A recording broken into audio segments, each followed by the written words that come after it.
Afraid there's been a long break. Mainly work's been killing me. But here we are in November of 20. I haven't moved any much further. Mud came, and now it's snowing. But the mud pretty much froze activity across the board. We don't have a lot going on. We do see that Blucher's force has secured some safety. I probably should have moved him. I think I shall. He was able to. I forget things so easily. We had some supply problems in Poltava, and the Bolsheviks managed to lose an artillery there. They're still holding out down in the Crimea with their last little outpost. But mainly not a lot's happened. Stalin gave up his outflank entirely. The Whites have reconnected, although the Southerners have taken the city down there. And that's about it. With the snow, we should see a little bit more activity this time. Here we are in December of 20. The only really interesting thing happened is this attack by Kolchak on Stalin, which drove him back a little further. There's been some minor attacks on the fronts, but nothing across the scale. The Poles tried a somewhat more extensive attack down here in the swamp and gained a little bit of ground, but nothing exciting. The Whites got an event which was Denikin dies. They chose to pay 3 political points in order to keep the 3 additional in order to keep the headquarters on the map. They also lost one for losing the headquarters.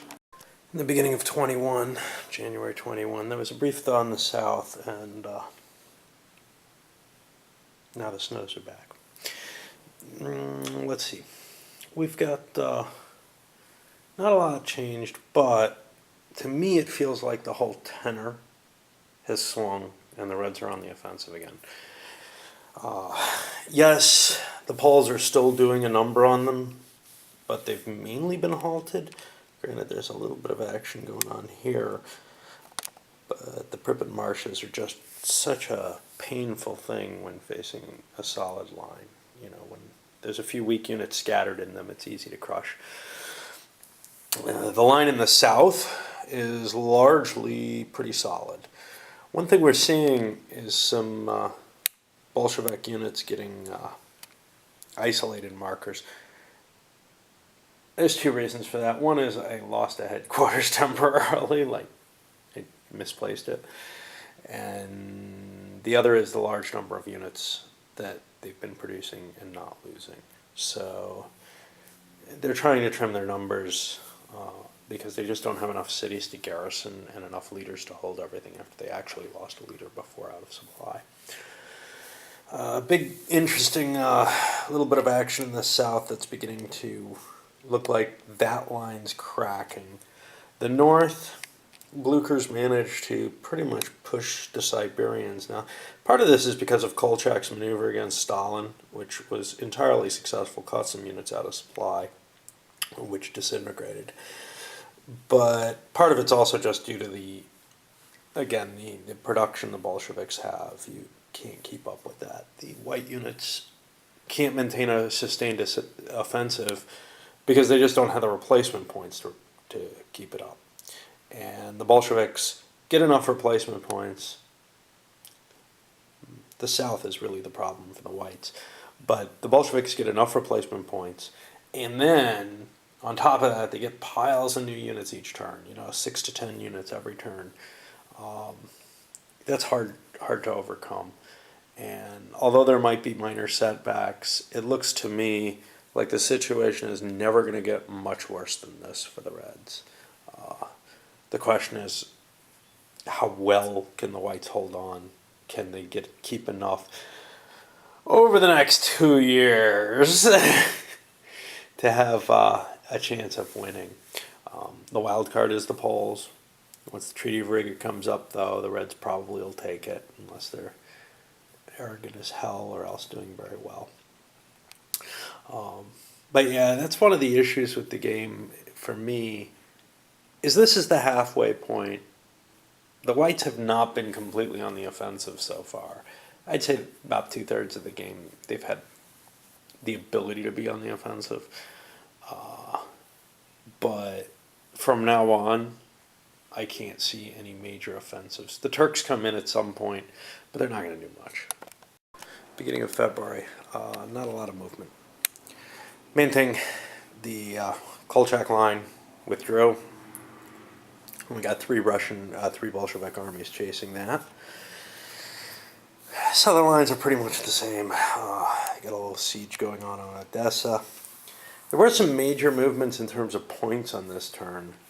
Riga fell to a Polish assault, and Kiev to the Ukrainians, which will allow them to start rebuilding their army a little faster.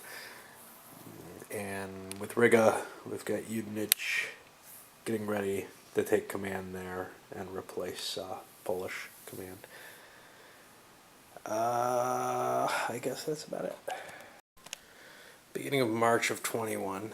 It's still snowing actually everywhere. What do we got? Well, briefly, the Kolchak Siberians have pulled back behind that river line, looking to try to defend and hold things off a little longer. Southerners are slowly giving ground on their line. Over, well, we got the Ukrainians established. We got this big gap where the Reds could come streaming through, but it's a little too risky at this point. Still got a Polish army that's of pretty hefty use. It's pushed its way through Lithuania, or no, Latvia, and actually established Udinich up in Riga. That Polish army is slowing down, though. It's facing more and more Red resistance, and although they are beginning to push towards the edge of the marsh, I don't know if there's enough resources to hold it off.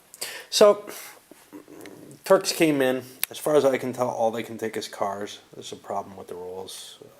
It's not really clear who can do what, when. Some things are well covered. We looked at the historical situation. That's about all they did. So one other thing. I got political points sitting at 63. Now, there's one place, not in the rules, of course, one line in the political chart, somewhere here, after March 19.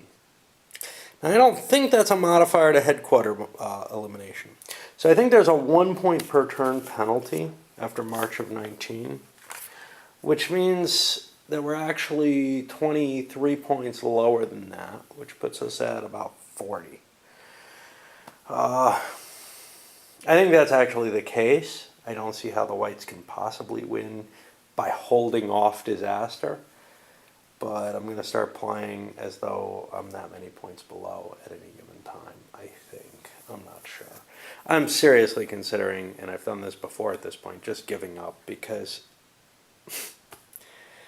there just doesn't seem to be anything that can halt that red advance. And the two red players, as far as I could tell, they can run around on the last turn of the game and grab each other's troops, essentially. So I don't see that aspect of the game being very interesting either.